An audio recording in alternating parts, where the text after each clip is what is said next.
Eh ben, ici, on est à Colomba. C'est le nom de la ferme, c'est Colomba.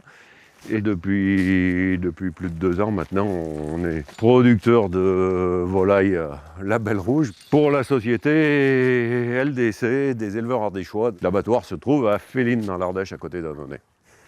Eh ben, d'entrée déjà, il fallait, avec un bâtiment comme ça de 4000 poulets, il fallait mettre environ 1 hectare de parcours pour la volaille. C'est dans le cahier des charges, c'est comme ça.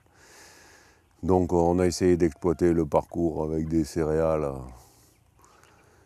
mais c'était compliqué pour des histoires de clôture et de réduction de parcelles, quoi. Donc on a préféré essayer de faire une plantation dedans.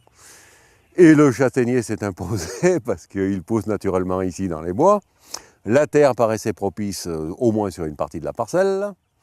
Et puis on a un bon copain qui a planté des châtaigniers ces années-ci, qui nous a convaincus que c'était ça l'avenir.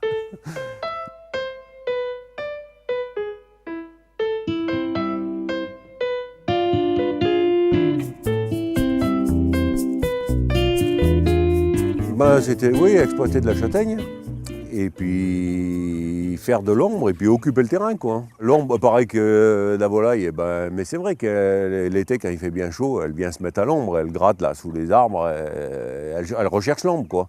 On voit bien, l'été, les arbres ne sont pas développés encore pour faire de l'ombre, et ben, la volaille, elle se retire contre les murs des bâtiments, voire elle rentre dans le bâtiment pour être à l'ombre.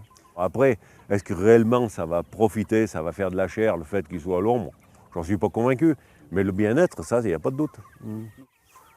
Oh, normalement non, mais bon, comme c'est de la volaille qui va dehors, et ben les fientes qui sont produites à l'extérieur, qu'on ne récupère pas, et ben on peut supposer qu'elles profiteront aux arbres. Voilà, ça peut faire un petit apport d'engrais, quoi. On a ouvert une raie avec une charrue spéciale à 2 versoirs. Et puis on a mis les plantains, on a tiré de la terre. On a mis du fumier, de volaille, je précise. Et puis surtout, on a mis par-dessous un engrais organique riche en fer. Disons que c'est comme on a planté ces 2 dernières années, on a voulu mettre quand même un peu de la céréale dedans et faire passer la batteuse. Alors donc on y avait du blé, je crois, cette année. L'année passée, on avait des sorgho. Bon, alors le blé, c'est vrai que les poulets, ben, quand ils sortent, ben, ils trouvent du blé à manger un peu. Bon, ça fait aucune nourriture, ça ne représente pas grand-chose sur la nourriture, mais ça leur profite toujours un peu. Bon, le blé en moins pour la batteuse, c'est pas un drame. Et puis d'autant que les poulets, ben, ils ont mangé jusque là-devant, ils ne sont pas allés manger plus loin, quoi. Mais bon, je pense qu'à l'avenir, on va arrêter l'histoire de semer de la céréale là-dedans. Soit on va uniquement les travailler avec des méthodes superficielles, genre cultivateur ou herse rotative, ou alors on va carrément semer un engrais vert au milieu et on n'entretiendra que la bande où c'est planté.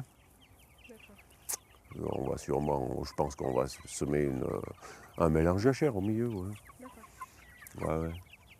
Ah, mais sûrement que le fait d'avoir des arbres, une plantation comme du noyer, du châtaignier, oui, pourquoi pas, ça peut faire une bonne image un jour. Ça peut les intéresser de faire une photo là, ou de dire alors, parce qu'ils sont tout le temps en train de faire des démarches de qualité pour prouver aux gens à qui ils vendent des volailles, au supermarché ou autre chose, que les volailles ont du bien-être, elles sont dans des parcours et qu'ils sont toujours à l'aise, quoi. Il faut toujours valoriser cette image, ça sera toujours positif, ça.